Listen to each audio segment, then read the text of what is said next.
మాజీ మంత్రి కోమటిరెడ్డి వెంకటరెడ్డి దీక్ష భగ్నమైంది. ఆరోగ్య పరిస్థితి క్షీణించిందన్న వైద్యుల ప్రకటనతో పోలీసులు ఆయన్ని అరెస్ట్ చేశారు. చికిత్స కోసం హైదరాబాద్ నిమ్స్ కు ఆసుపత్రికి తరలించారు. అరెస్టును తీవ్రంగా ప్రతిఘటించిన కోమటిరెడ్డి అనుచరులు సీఎం కుట్రపూరితంగా దీక్షను భగ్నం చేయించారని ఆరోపించారు.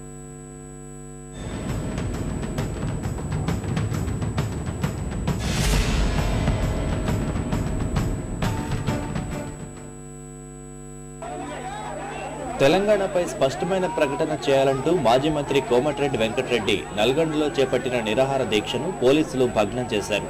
వైద్యం అందించకపోతే కోమాలకు వెళ్లే ప్రమాదముందని వైద్యులు జిల్లా యంత్రాంగానికి నివేదించారు. అందువల్ల పోలీసులు కోమటిరెడ్డిని అరెస్ట్ చేసి చికిత్స కోసం హైదరాబాద్ తరలించారు.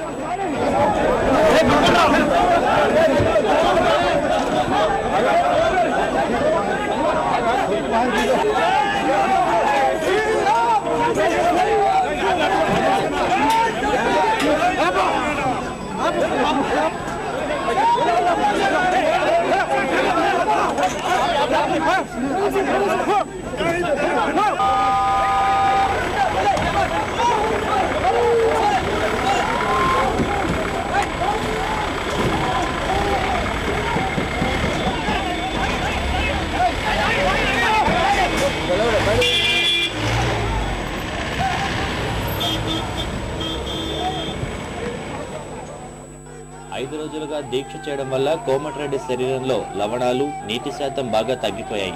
మూత్రంలో వ్యర్థాలు విషపూరితంగా మారి మెదడును అస్థిరపరిచే ప్రమాదముందని వైద్యులు హెచ్చరించారు. అందువల్ల పోలీసులు ఆయన అదుపులోకి తీసుకుని తక్షణ వైద్యం కోసం హైదరాబాద్ తరలించారు. అరెస్టు సమయంలో కార్యకర్తలు తీవ్రంగా ప్రతిఘటించారు. పోలీస్ గో బ్యాక్ అంటూ నినాదాలు చేశారు. ముఖ్యమంత్రికి వ్యతిరేకంగా నినాదాలు చేశారు.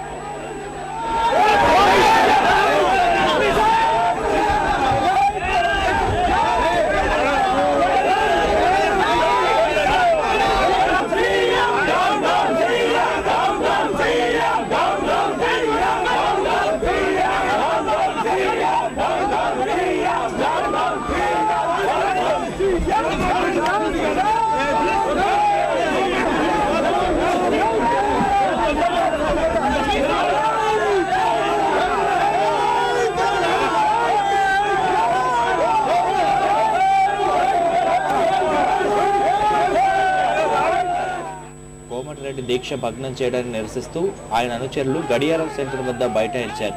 మార్కెట్పల్లి, అద్దంకి రహదారిపై రాస్తారోకో చేయడం వల్ల వాహనాల రాకపోకలకు ఆటంకం ఏర్పడింది.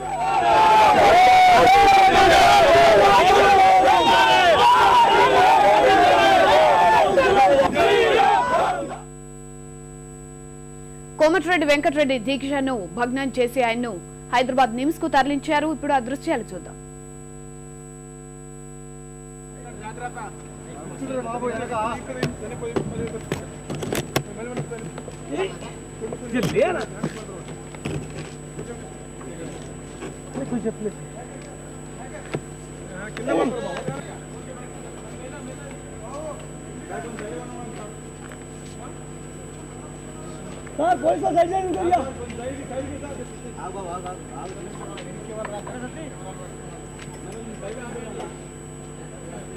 పోలీస్ కొంచెం జరగండి అమ్మ బాబు, జరగండి జరగండి. మంచి చెప్పు బాబు, మంచి చెప్తే ఎవరైనా వింటారు బాబు.